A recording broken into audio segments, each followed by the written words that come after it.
Bonjour à tous, ravi de vous retrouver dans US Inside. Au programme, ce soir, nous irons sur l'hippodrome de Saratoga. Il y aura 4 courses et nous irons également sur l'hippodrome de Woodbine au Canada. Il y aura 3 courses. Toutes ces courses sont bien évidemment jouables chez notre partenaire The Turf et elles sont à suivre en direct sur notre site internet canalturf.com. N'hésitez pas, si vous regardez ce programme sur les réseaux sociaux, n'hésitez pas à liker, à partager et à vous abonner. On démarre tout de suite le prono de la première. Réunion 14, course 7, c'est notre premier rendez-vous sur l'hippodrome de Saratoga, 22h29 pour le départ de cette épreuve réservée à des chevaux âgés de 3 ans et plus. Ils vont s'affronter sur 1800 mètres sur la piste en dirt et je vais vous proposer de faire un Z4 chez notre partenaire The Turf pour cette première partie d'émission. J'aime beaucoup 9, 6, 2 et 10. Alors le 9, c'est Running Way, cheval qui vient de faire une rentrée victorieuse sur l'hippodrome de Churchill Down après presque 10 mois d'absence. C'était une course à réclamer, mais c'était vraiment très bien.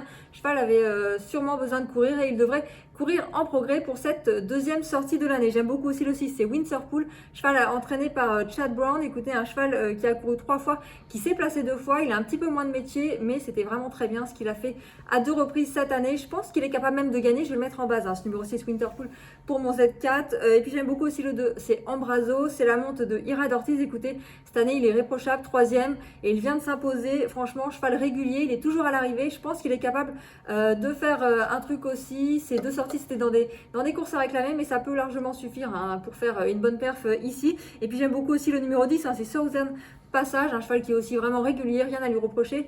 Il devrait aussi être à l'arrivée, je ne le vois pas gagner, mais je pense qu'il va être 3 ou 4. C'est pour ça que je le mets dans mon Z4 que je vous propose pour ce premier rendez-vous, 6, 9, 2 et 10. La 8e course sur l'hippodrome de Saratoga est une course à condition réservée à des chevaux âgés de 3 ans et plus. Ils vont s'affronter sur 2200 mètres sur la piste en gazon.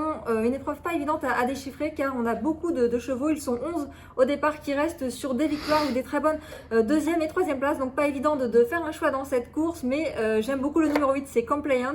Un tandem déjà que j'adore. C'est José Ortiz, l'entraînement de Chad Brown. Écoutez, cheval qui court pas beaucoup mais à bon escient. Il vient de faire une rentrée victorieuse. C'était le 11 juin à Belmont Park. Écoutez, c'est 7 courses, une victoire et 5 places dans sa carrière. Je pense qu'il trouve vraiment une belle occasion de renouer avec le succès. Ça sera mon favori. Je vous conseille de jouer en simple gagnant placé. Puis écoutez, si vous voulez faire des jumelés trio, on a le 2, un Galawi, ancien pensionnaire de Carlos Lafont-Parias. Il avait couru à 2 reprises en France. Il n'a pas raté ses débuts américains. Écoutez, il s'est imposé le 27 juin sur l'hippodrome de Belmont Park. Il a encore de belles choses à montrer. Je pense qu'il va jouer aussi les bons rôles, ce numéro 2, Galawi. Puis j'aime beaucoup aussi le 10.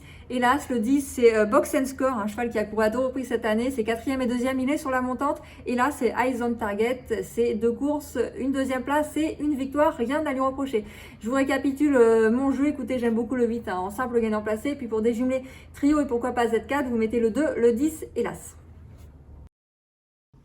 La 9e à Saratoga est une très belle épreuve puisque c'est une liste de race, les Curly Sex, réservée à des poulains âgés de 3 ans, 1800 mètres à parcourir. Ils vont s'affronter sur la piste en dirt. Écoutez, 23h39 pour le départ de cette belle épreuve et il y a un cheval qui arrive sur cette épreuve en étant invaincu, c'est le numéro 4, First Captain. Écoutez, c'est la monte de José Ortiz, cheval qui reste sur une victoire de groupe 3 à Belmont Park. C'était sur 1600 mètres, il est un petit peu rallongé mais je pense que ça va pas du tout être un problème. Il va être très très dur à battre, ça sera mon favori dans cette épreuve et je vous conseille de jouer en simple gagnant uniquement. 10e course sur l'hippodrome de Saratoga, c'est un Maiden Claiming réservé à des femelles âgées de 3 ans et plus. Elles vont s'affronter sur le dirt. Écoutez, elles sont 16 au départ. On a le choix dans cette épreuve. On a pas mal de concurrentes qui viennent de faire de belles prestations. J'ai beaucoup aimé la candidature du numéro 10, c'est Highway Queen. 3 courses de place. Écoutez, elle vient de faire une très bonne rentrée le 11 juillet dernier. La rentrée était sur le gazon, mais elle a déjà bien fait sur le dirt. C'est important. Donc, je la vois gagner ce numéro 10. Je la prendrai en base. On va essayer de faire un petit Z4. Ça sera ma base pour ce Z4. J'aime beaucoup là, c'est un Home for Christmas. C'est l'entraînement de Christophe Clément, l'entraînement français. Cheval qui vient de faire une rentrée très très encourageante. C'était le 3 juillet sur l'hippodrome de Belmont.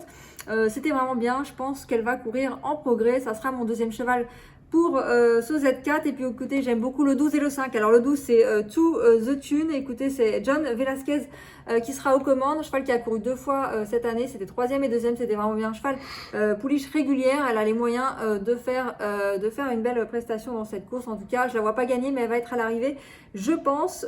Et puis j'aime beaucoup aussi le numéro 5, c'est Looking to Fly.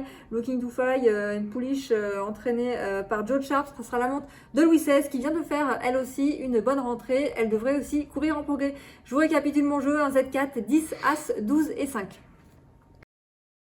Réunion 15, nous sommes sur l'hippodrome de Woodbine, 3 courses à jouer en attaque avec la C2. C'est un réclamé qui se dispute sur 1700 mètres sur la Polytrack. Ce sont des 3 ans et plus qui vont s'affronter. Écoutez, il y a un cheval que j'aime beaucoup, c'est le 5, Florida One, un cheval âgé de 10 ans, c'est le vétéran de cette épreuve. Ils sont 9 au départ. Cheval qui vient de faire une rentrée très correcte. C'était une 5e place après de longs mois d'absence. C'est un cheval qui a du métier, il est expérimenté. Écoutez, l'an passé, il a gagné dans des lots, enfin il s'est illustré dans des lots beaucoup plus relevés. Je pense qu'il est capable de s'imposer pour sa 2e sortie de l'année. Ça sera mon favori, le 5 Florida One dans cette épreuve. Et puis après pour les places c'est quand même assez ouvert. J'aime beaucoup le 8 Ahead by Century qui vient de faire lui aussi une bonne rentrée. C'était une 3e place, c'était ici le 2 juillet, écoutez c'était bien. On a aussi le 9 Myriam Sky qui vient de s'imposer ici. C'était le 16 juillet, c'était dans un réclamé, c'est pas mal aussi. Et puis on a le 3 Aviz Meza qui est aussi un cheval qui est plutôt régulier, qui est tout le temps à l'arrivée. Je pense que l'on ne peut pas faire sans. Je vous récapitule mes jeux. J'aime beaucoup le 5 que je vous conseille donc de jouer en simple gagnant placé. Puis après, pour les places c'est ouvert. Je vous donne, ces places sont ouvertes. Je vous donne mon ordre de préférence. 8, 9 et 3 pour les jeux. La course numéro 3 à Woodbine est un réclamé réservé à des chevaux âgés de 3 ans et plus. Ils ne sont que 6 au départ. Ils vont s'affronter sur 1300 mètres. Nous sommes sur la Polytrack. Écoutez, je vous propose de faire un jumelé ordre avec les 2 chevaux que je pense capable de gagner. En tout cas, j'ai une petite préférence pour le 3 Tahana. Écoutez, c'est un cheval qui vient de faire une très bonne rentrée. C'était le 25 juin ici, une bonne reprise de contact. Il n'avait plus été revu en compétition depuis le 30 octobre. Un cheval qui a montré des choses très intéressantes l'an passé. Je pense qu'il est capable de gagner. Ça sera mon favori, le 3 Tahana. Et puis écoutez, on a là aussi Canadian Secret qui vient de renouer avec le succès. Il est en forme et il devrait normalement aussi faire l'arrivée. Voilà, l'As, Canadian Secret et le 3 Tahana sont les 2 chevaux de la course. On va essayer un jumelé ordre. Je vous propose de mettre le 3 en tête devant le numéro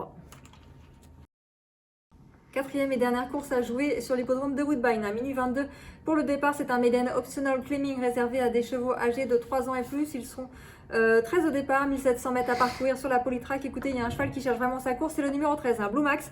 Un cheval qui a débuté par une 2e place, 3e l'autre jour, c'était vraiment très bien. Il est proche d'un succès, en tout cas, je trouve que c'est le cheval le plus sûr au départ de cette épreuve pour la victoire. Je vous conseille de jouer en simple gagnant placé. Puis écoutez, si vous avez envie de faire un Z4 ou des jumelés trio, j'aime beaucoup 5, 10 et 6. Ensuite, le 5 Forbound, écoutez, il vient de très bien débuter ici, c'était une 3e place. On a le 10, c'est Viature, écoutez, un cheval qui a couru 2 fois cette année, 2 fois très bien. C'est un cheval qui est plutôt régulier dans l'ensemble. Il devrait encore faire partie des bonnes chances au départ. Et puis écoutez, le 6 Tape to Tape, écoutez, un cheval qui avait fait une bonne rentrée. L'autre jour, c'était un peu moins bien, 7e. Mais en tout cas, pour les places, il a tout à fait le droit de faire l'arrivée. Donc, pour une 3-4e place, c'est possible. Je vais le retenir, ce numéro 6. Voilà, je vous récapitule mon jeu pour cette dernière épreuve à Woodbine. Le 13 Blue Max, si ça se passe bien avec ce numéro de corde, il devrait disputer la victoire. Et pour les jeux combinés, on met 5, 10 et 6 ensuite. L'émission est désormais terminée. J'espère que vous avez pu apprécier tous mes pronostics. En tout cas, si c'est le cas, n'hésitez pas à liker, à partager sur les réseaux sociaux et à vous abonner. On se retrouve dès demain pour de nouveaux pronostics sur les courses américaines. Nous serons de nouveau sur l'hippodrome de Saratoga et Woodbine où il y aura de très belles courses à jouer. À demain. C'était votre programme avec The Turf. Avec l'app The Turf entre les mains pour parier, ça va aller. The Turf, une histoire de turfiste.